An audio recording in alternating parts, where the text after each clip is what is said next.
That's all there was to it.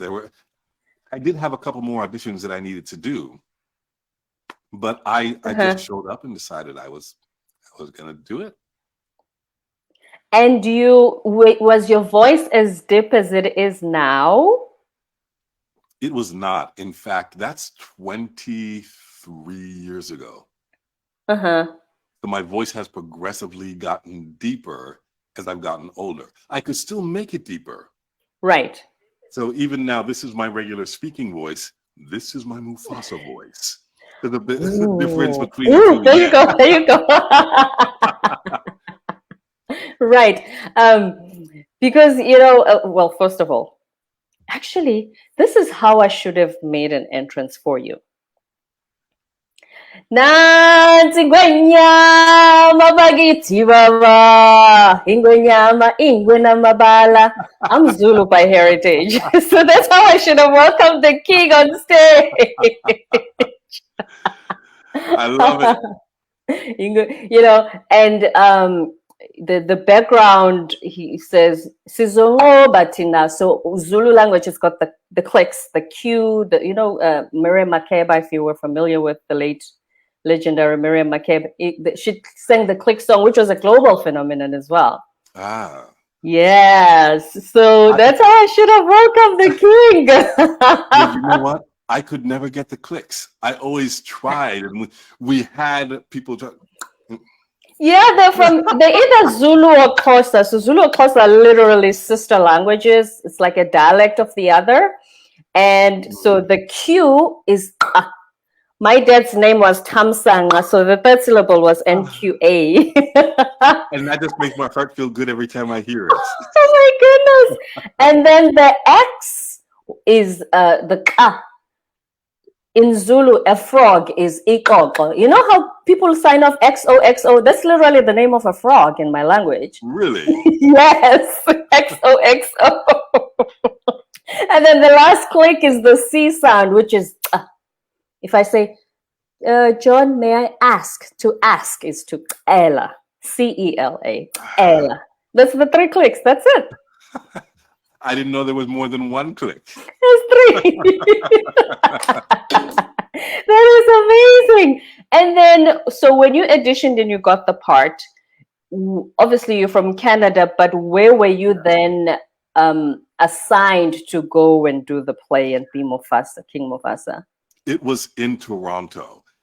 At the time, New York had a show. I believe London had a show.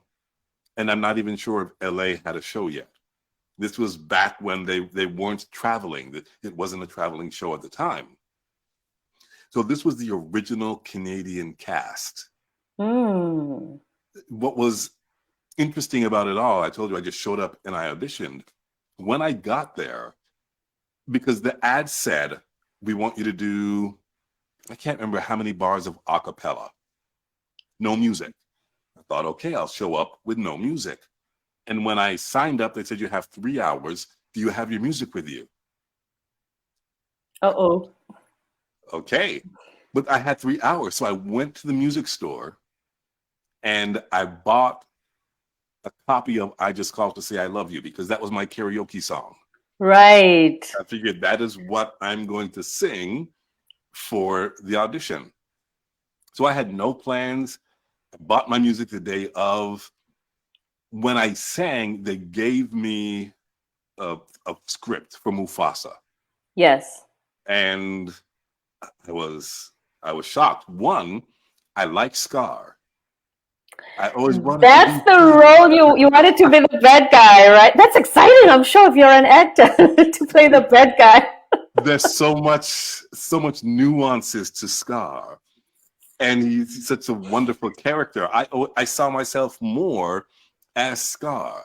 Mm-hmm. Life's not fair, is it? You see, I shall never be king, and you shall never live to see another day. Long live the king. I love that. Right, right. So that was the energy that I went in, but they gave me the script for Mufasa.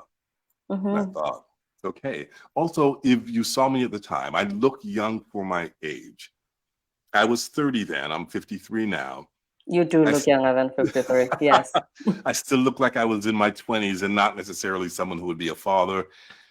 But not that I wasn't a father, don't get me wrong. My son was maybe 5 at the time. In fact, my eldest son is an actor. So he had been in commercials at the time that I auditioned for the show. Right. And when I first went in, the casting director, she said, "Watkis, do I know you?"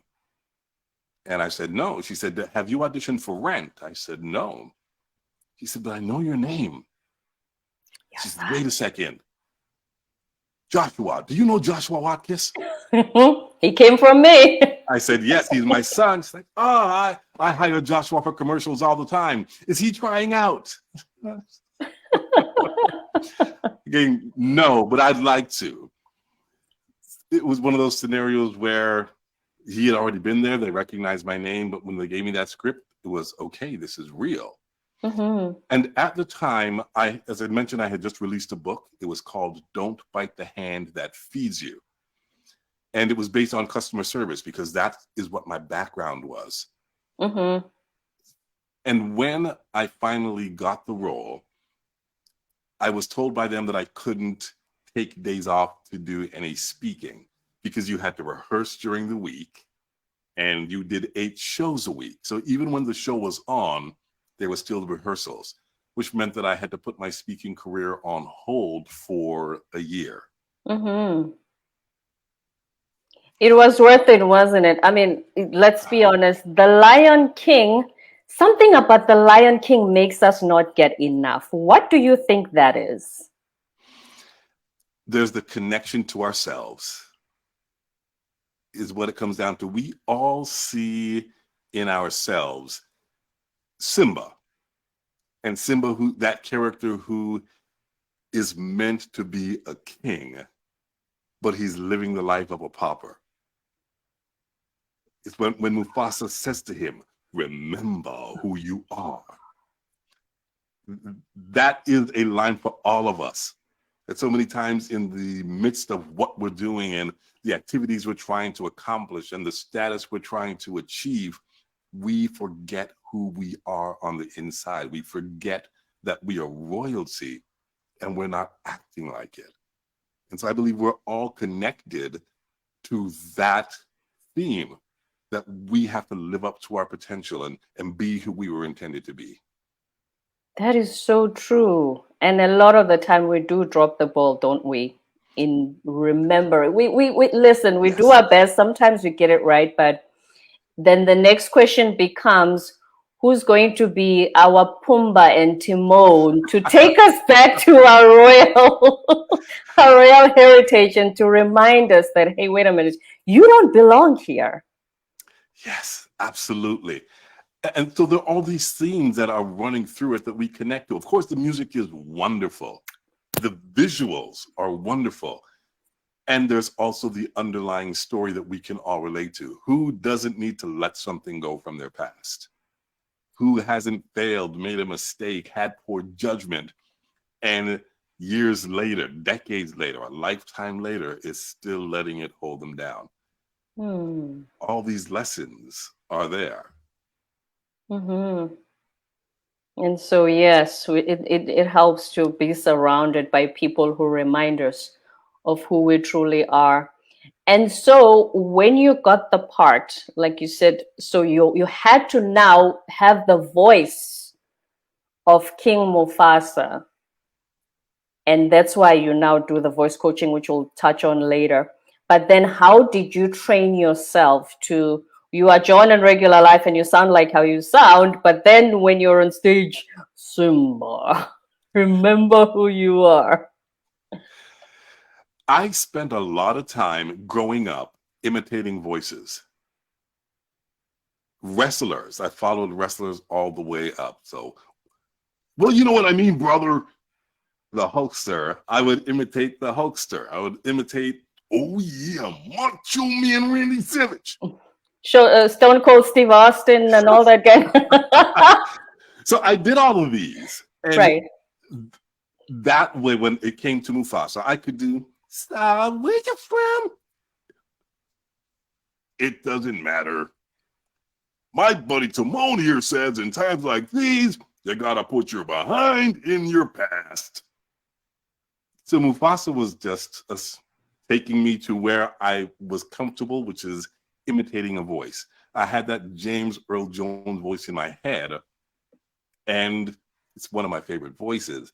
So it wasn't a stretch to do the voice. Mm-hmm. What was a stretch was to walk like him. Well, not walk like him, walk like a lion. Because the lion walks with the arm and the leg together. And so I had to Mm. match that. And because I had been in corporate for so long and Yes. wasn't used to being on a theatrical stage, I had put that away since my younger days. I was a theater arts major in high school, Mm-hmm. but I was very self-conscious about doing the lion walk. So I had to channel the physicality of it, not so much the voice side of it. That was something that I've been doing my entire life. Mm. So there's the physicality and the voice itself. So does Yeah. that mean with that skill, because you grew up imitating, you know how you have these SNL actors like who Jay Farrow, oh my favorite. Jay Farrow would imitate Obama, Chris Rock, Kevin Hart, and he literally both the physicality and the voice. It's almost like he transforms into being these people. Absolutely. And that is something I've now learned at a later stage that I didn't know back then, which is when you change physicality, you automatically change your voice. And Mm. so if you follow those mannerisms, it makes it easier to duplicate what you are seeing. You fully embody the character, the person. Exactly. Yes. So So if, sorry, go ahead. say even when I do voiceovers, Mm. you won't see what I'm doing behind the microphone, but I will be changing my hands and doing everything else in my power to visually give off the energy that I want to come across through the voice. Mm. So you had that skill growing up, which a lot of us don't take time to practice it that way and imitate. So is there hope for us if we want to to mold our voices into, because okay, two scenarios. One, some of us don't like how we sound. You know how you send a voice note and you play it back like, oh, John is gonna think I'm weird. Is this how I really sound? Or if you want to do it as part of your art, like you ask yourself, if I sound too soprano, do I even have a chance of auditioning, or is the voice going to be the barrier for me to have those kinds of opportunities? Is this something we can learn? Using your voice is absolutely something you can learn. It does take dedication because right now, everything you do with your voice is habitual. You've learned it over time, you've reinforced it. And so you no longer even think about it until, as you said, you hear yourself on that recording or on that voicemail. And you think, is that how I really sound? The issue is when we're hearing ourselves, when we speak, we're hearing ourselves through the vibration in our skull. When someone else hears us speak, they hear us through the airwaves. And so it's a completely different sound. That's why you go, is that me? That's not me. Yes, yes, that's you. It is. You're hearing what other people hear. And my Mm. recommendation is start recording yourself. Listen to yourself to hear how you sound. Let's talk first about the professional front, depending on what you wanted to do. If you were to do voiceovers, you don't need to have a deep voice. In the voiceover industry, what's happening right now is there's a trend towards being conversational, just having a regular voice. Yes, there are some areas where they want you to have in a world type voices, Right. but that is on the rare side. Might want you to have youthful, energetic, relatable. It all depends on which audience you're speaking to. So there's no obligation to have this deep voice. That being said, you can add more roundness to your voice. You can add Mhm. more depth to your voice You can add more authority to your voice that you can practice. And a lot of that has to do with the way you breathe when you speak, the physicality when you speak, and then the intention when you speak. You want to be aware of what you're trying to convey. I always think, what emotion do I want people to feel when I say something? Mm-hmm. And based on how I want them to feel, I inject that information, that emotion into my voice. I can say sorry and really be sorry. I am so sorry. Or I can say, I'm sorry, okay? And that emotion changes the meaning. Even the voice sounded different in those scenarios. That's right. Yeah. And that was all from the emotion. If you can inject and be identify with the emotion that you want to have, that you want that person to feel when you speak, that will change your voice without you having to think about it. Mm. Is it a myth that the deep voice is perceived as more authoritative, more of a leader type of voice? It is not a myth. It is absolutely true that we tend to pay more attention to deeper voices. Even if you look at a Maya Angelou, when you Mm. hear her voice, it had more depth to it. And as a result, we feel it's more authoritative. That is a human brain neuroscience element that we're not going to change. Whereas if you hear someone all the way over here, it can actually grate on your nerves. If that is your voice, you need to find a way to breathe with it and to make it sound a little bit more pleasant. And usually, if you simply slow down, you can Mm. lower the range of your voice. And if you breathe properly, you can lower the range of your voice. It doesn't have to be deep. It's just that you want it to be acceptable. Now, I have to say this: women's voices are naturally higher. Right. Women's voices are judged more harshly than men's voices. And we see that across the board, where you can have a man and a woman speaking for the exact same amount of time. And this has been done in studies. And when they've asked the people about the speakers, across the board, they thought the woman spoke too much when they spoke for the exact same amount of time. Yes. There are some norms and there are some practices and there are ways that we have been cultured and nurtured that tend to skew our preference to voice towards male voices. Hmm. Yes. Wow. We are Not perceived fair. to, we are perceived to speak much longer, even the time is the same. That is Yes. amazing. Yes. And also, when you're a leader of a team in a company, so does that mean, so obviously the male one in most cases will have a deeper voice than his female counterpart. So would that also be a factor in those circumstances? It can be.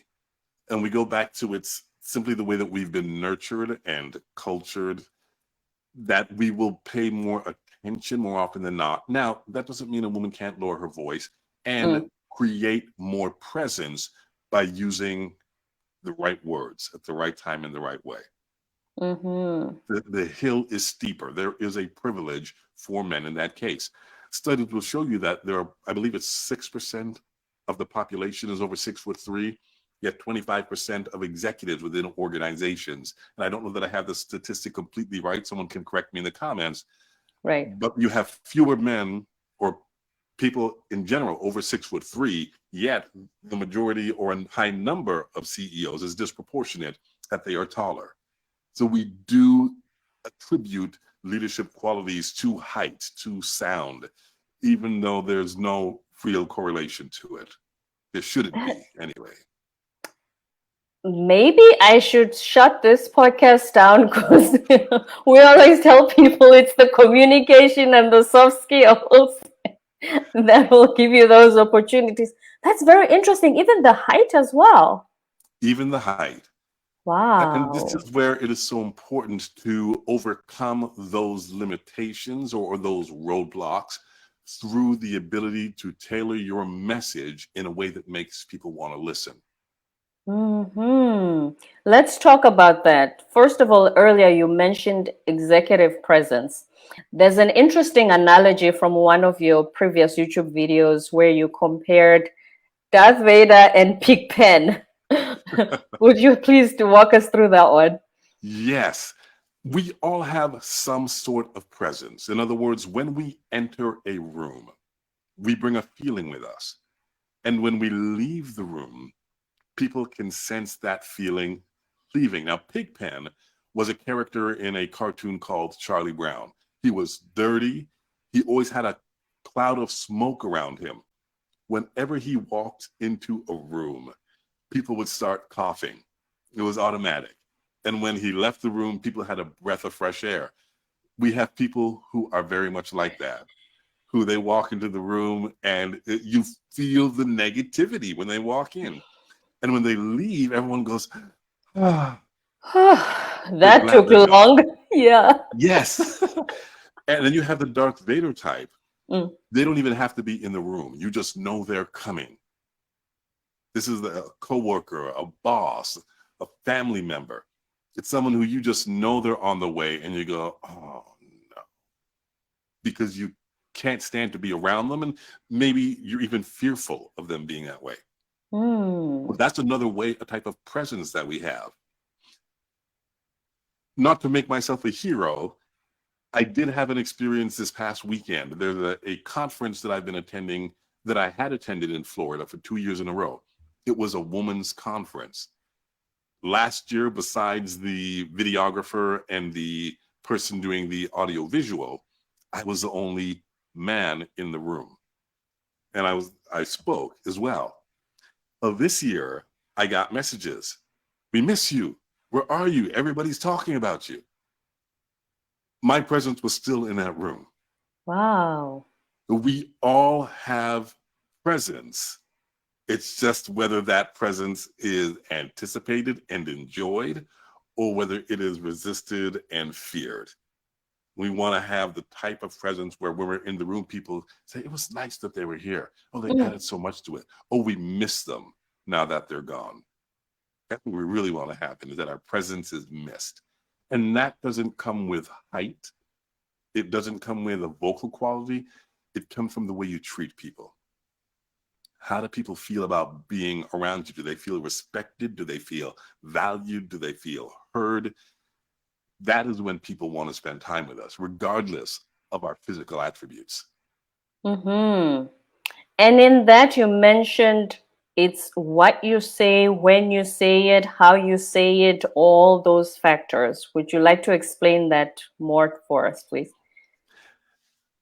A lot of times we choose words, not recognizing that those words have the ability to stop a conversation or to help the conversation move further along.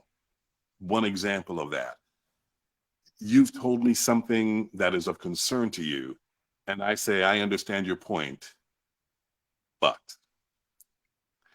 And what but means is that everything you just said cancel out the first one. The first one is gone. Exactly. So that's one word. That word choice changes the flow of the conversation. If I say, I understand your point, and I can see why you would feel that way. That and continues the flow of the conversation. It's one word that changes it. It also changes the whole dynamic. It changes how you feel about me and how the rest of that conversation goes. But that's what you say. Then there's the how you say it.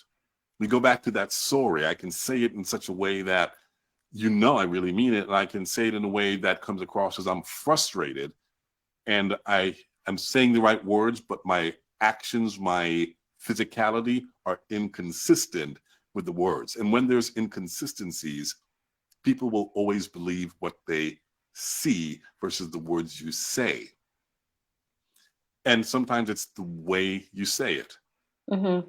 So this is the how.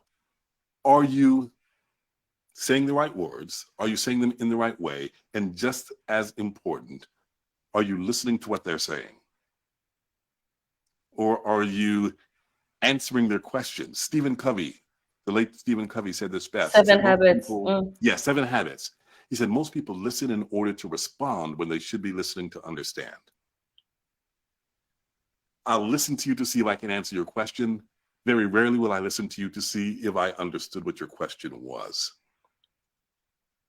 I understood what your question was instead of jumping to let me respond to it. Absolutely. Does that mean I should pause a little bit to process it and to see if I understood it the way you intended for the question to be asked? Or should I even say, John, is it my understanding that this is what you asked? Just to make sure that I heard you the first time the right way before responding. Yes and yes. That yes, you should pause. And then you should say, is this what you were trying to say? Because you need time to process it. One of my favorite old quotes is, I know you believe you understand what you think I said, but I'm not sure you realize what you heard was not what I meant. Yeah, please say that again. I was going to, I know you believe you understand what you think I said. I'm not sure you realize what you heard was not what I meant. Because what you meant, the reason I might not understand it that way, remember, I'm using my own processor now. So my CPU, my internal CPU, is decoding what you just asked or said based on my experiences, belief system, how I view life. It doesn't necessarily mean it will translate into the way that John meant. Absolutely. And I could take it one step further. Mm-hmm. I may not have expressed myself correctly. And so the words I used may not have adequately expressed what I really wanted to communicate. So then, is that when I check back with you? Absolutely. Mm-hmm. And then I can say, when you say, am I understanding you? And I say, wait, that's not what I meant. Or I say, Right. yes, that's exactly what I meant. Mm-hmm. So you have a background in speech writing for politicians and whoever else needed help with their speeches. How did you get started on that? This was an interesting turn for me. And I can talk about it now because I've processed all of this. When I finished The Lion King, it was a very challenging period for me on a personal level. I was going through a marriage breakup at the time. And I was talking about lessons in the circle of life and being successful. And I felt anything but successful. My compromise on that was, all right, I won't speak. I will write for people who are more worthy so they can speak. And that is when I channeled my energy into helping other people tailor their message so that when they spoke, others would remember, repeat, and respond to what they said. And that is what got me into this speech writing mode. I joined the Canadian Writers Association. I started advertising myself as a speechwriter, and it eventually flowed out into me getting clients both on the corporate level and then on the personal level. And for some associations, for those who were raising funds for the nonprofits, and even to the degree that I started, although it didn't go well, the first online speechwriters roundtable. Didn't last long, but at least I started it. You always got to start. So congratulations for that, Thank because you. my pleasure. That's one of the things actually that makes us not do a lot of the things we would want to do. We're afraid that, oh, what if it doesn't last? I would have wasted my time. I'm going to look like a failure. But it's the starting that counts. And I bet there were lessons from there too. Absolutely.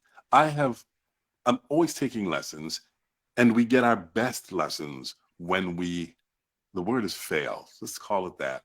When we don't get the result we want. Mm-hmm. We've learned maybe what doesn't work, or maybe we've learned what order doesn't work. We may learn what we enjoy or what we'd rather not do. And in all of that, we may make connections that we didn't expect to make. The head, I'm not even sure what his title is now, might be CEO of the National Speechwriters Association. I contacted him not too long ago, and he said, I'll always remember that you were the first one to get this started and put it online. So it's still amazing that that connection that was made over a decade ago still lives in memory. You never know what's going to happen. Failure is it says you're trying. It says you're making attempts. It says you are doing an activity. You're trying to move forward. The only time you will not fail is if you're not making an attempt. And our schools, unfortunately, our education system focuses more on your failure than your success. You get 99 out of 100, and there's a big different X mark behind the one you got wrong, instead of focusing on the 99 that you got right. So that you can take that strength and just, go with it. Absolutely. Because the thing about doing, no matter how it ends up, is, and I learned a lot of this because before I started the podcast, I must attend the masterclass, learn how to do this, be coached, and all the frills that go with it. I realized when I started that I barely remember anything that was said. It was a 3 days, 6-hour masterclass. Who remembers 18 hours of material? Trust me. Exactly. At university, those 45-minute lectures were torture. But here's the thing. You learn by doing. Absolutely. So the more I do and I don't get it right, and I go to a YouTube video and I say, how do I do this again? I was like, they mentioned it in the masterclass. It's just that I had forgotten at the time when I needed the information. Yes. Yeah. You learn by doing, but absorbing everything internal and not doing anything, it's almost like language learning. That's when you lose it as well. Yes, I speak French. Je parle français, mais un petit peu. That's all I got. Oui, oui. I learned it for years because in Canada, it's a 2-language system. You have to learn French and English at least up to the 10th grade, or what some would call your sophomore year, I believe.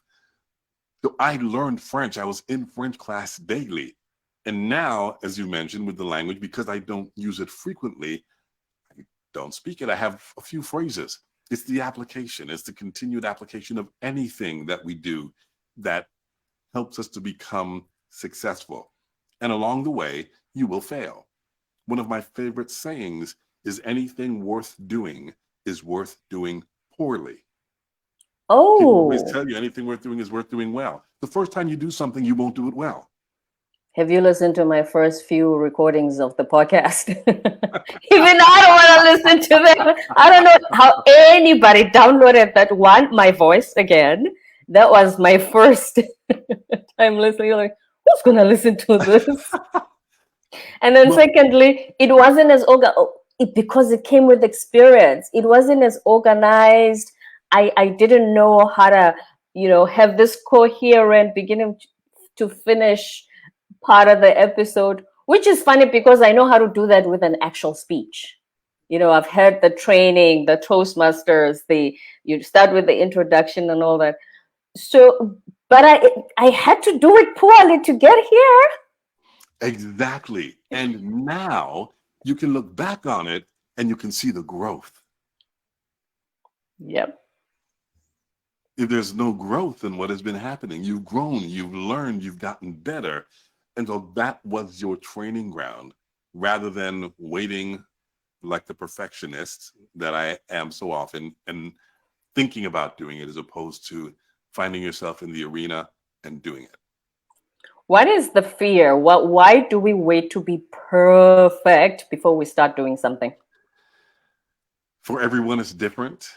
I know for me, it is being judged.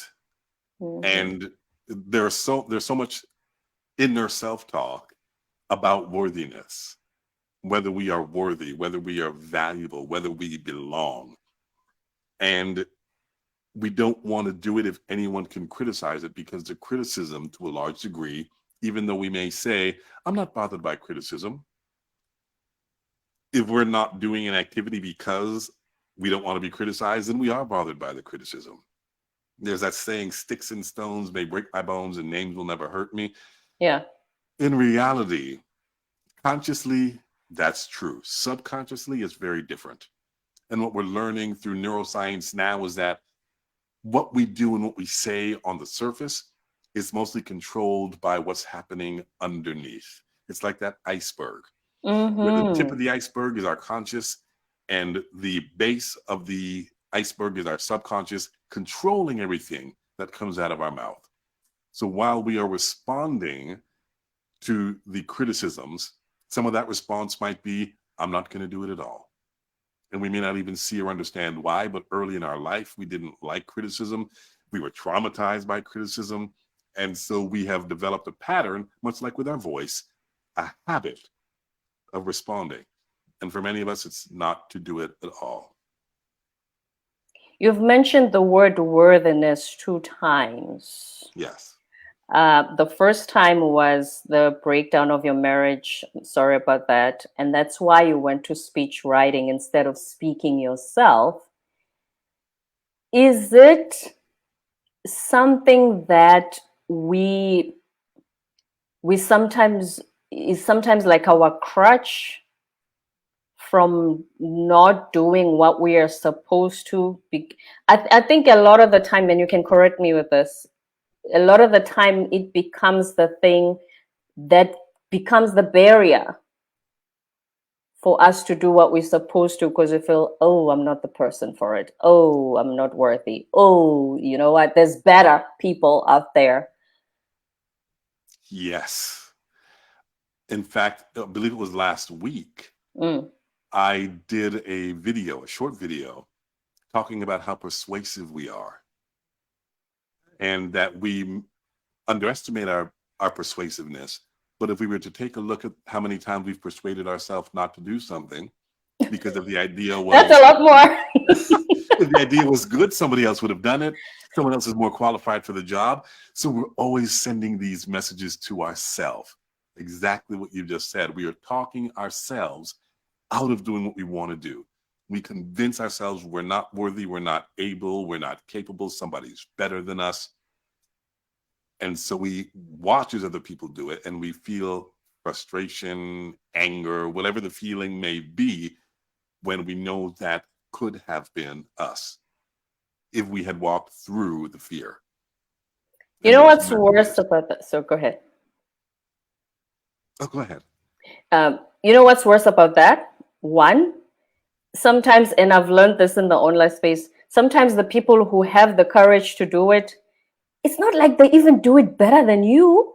So you think to yourself, wow. Exactly. Exactly. And that makes you have this loop and kick yourself even more. I can do that.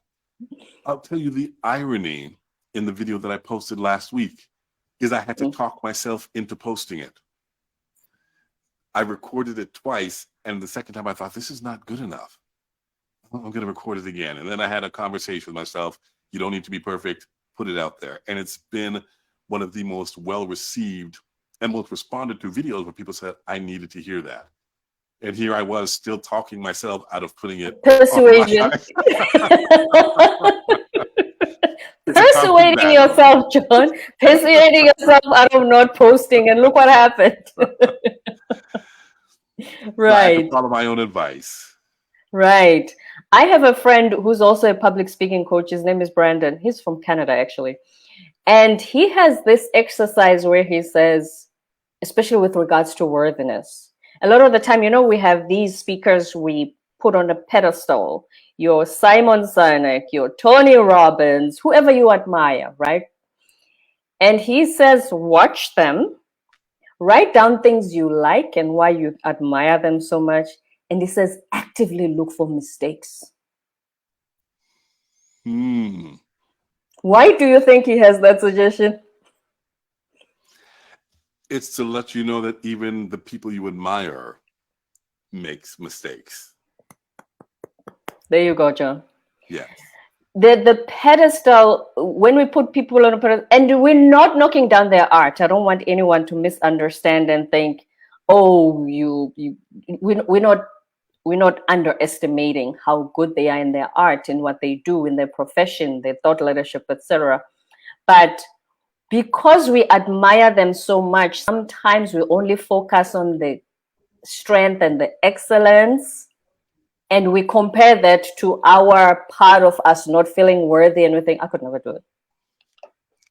Yes, that's exactly it.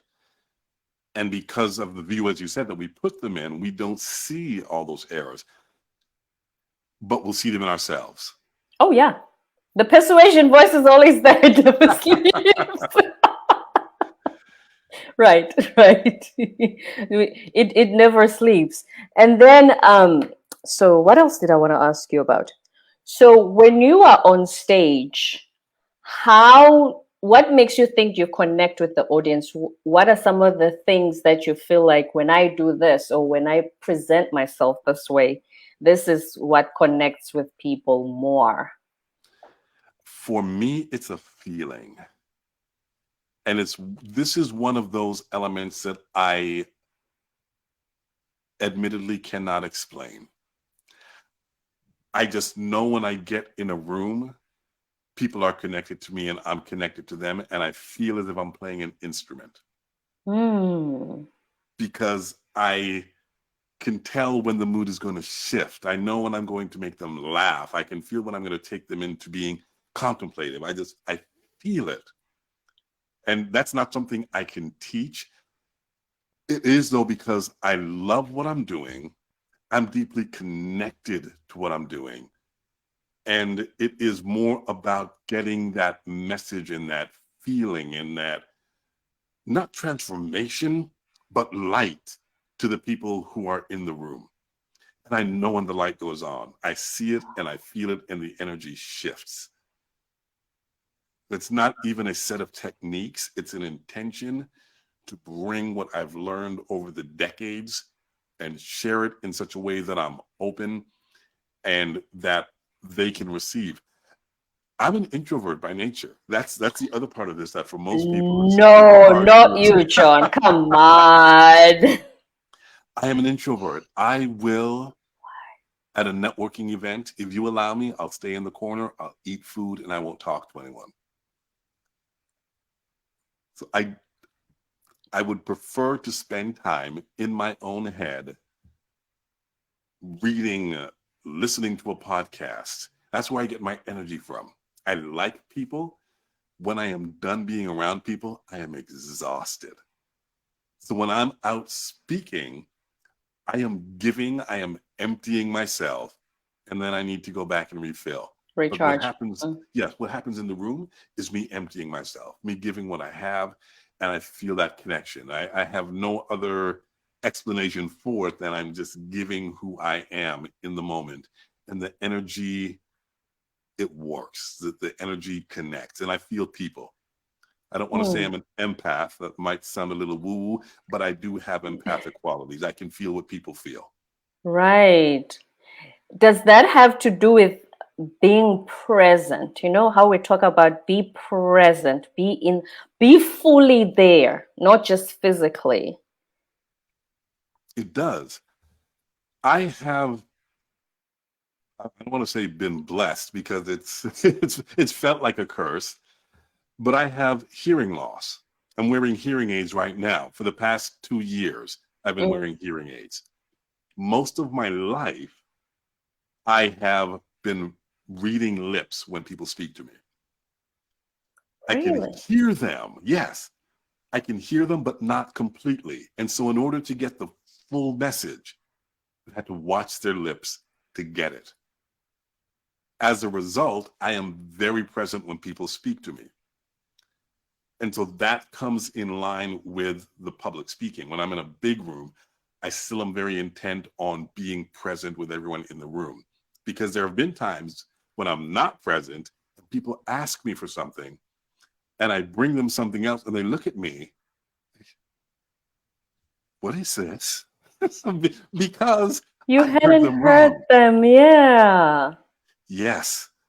So yes, presence, and that's why I say blessed, because even though it is hearing loss, it has given me the gift of paying attention and being present with people so that I hear and feel what they're giving to me. Hmm. Yes, I think that is much more with communication. If you can read lips, yeah, it forces you to be present and to understand what the person even means, as we mentioned it earlier.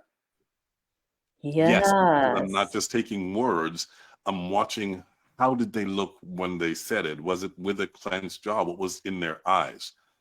And I have had people tell me that they have gotten unnerved or nervous because I was looking at them so intently. And then I explain, oh, it's hearing loss. I go, oh, wondering why you're looking at me so hard. I had to.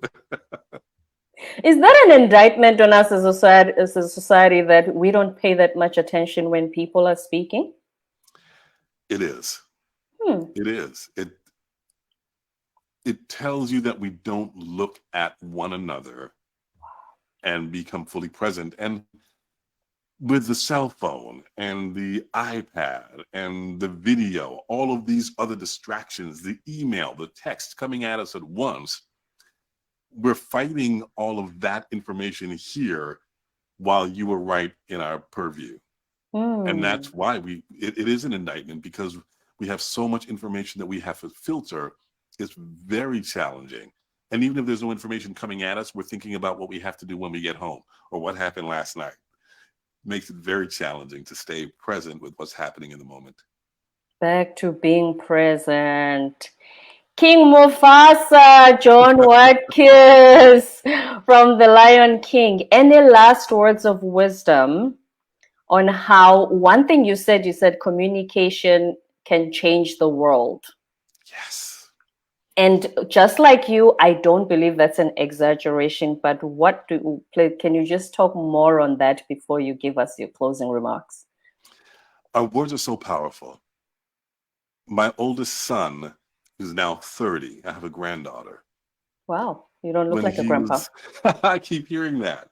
I'm a grandfather proud. My granddaughter's going to be 4 on November 8th. When my son was young, and I wasn't cognizant of the messages that I gave him, again, learning from your failures and your mistakes, there was something that he did incorrectly. And I said to him, why would you do that? And he looked at me and he said, because I'm lazy? Those were my words.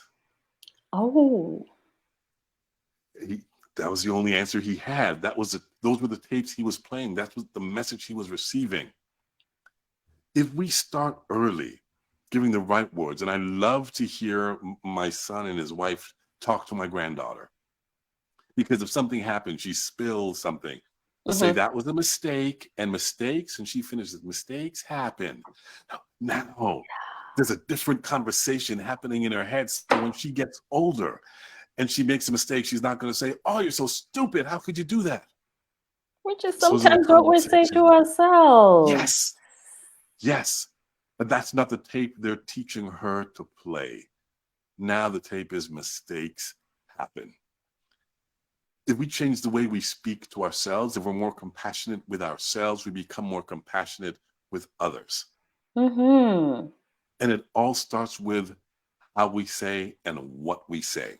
Because the right words at the right time, in the right way, can change the dynamic of any conversation. And that is where the key is. One of the lessons I've learned in communicating, I learned this as a speechwriter, is treat the conversations like a game of chess. In Yeah. order to win a game of chess, you can't just think about your own moves. You say, if I move my piece here, how are they going to see that on their side of the board? What will their response be? What if we communicated that way? If I say this, how will they respond? And how will they feel? Because in chess, we're literally trying to get inside their head.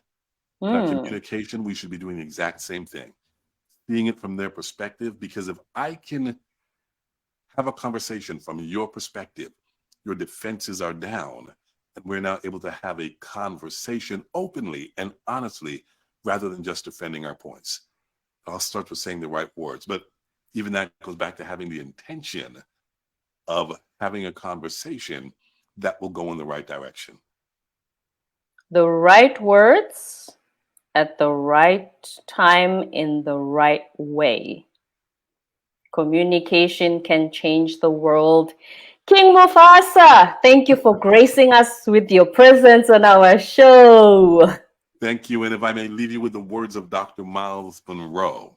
Oh, I used to read his books when I was growing up. Yes. Yes, and you'll recognize the power of potential. Dr. Miles Monroe says potential is all you can do, but haven't done yet. All that you can be, but haven't become yet. How far you can go, but haven't gone yet. And who you really are, but no one knows yet. And to remind you with those words from Mufasa, remember who you are. Nansi Gwenya Mabagiti Baba. Long live the king. John Watkis, thank you very much. Thank you, Roberta. It's been a pleasure. Thank you. I've enjoyed this immensely. Before you go, where can we find you so we can talk to the king more? You can find me on all of my social media at John Watkis, JohnWatkis, or you can find me on my website, johnwatkis.com. John Watkis, I will put all of that on the show notes, and I will stay in touch with you so that when we publish all the links for this episode, you can share it with your Lion King audience as well. I would love to. Thank you so much, Roberta. It has been a pleasure.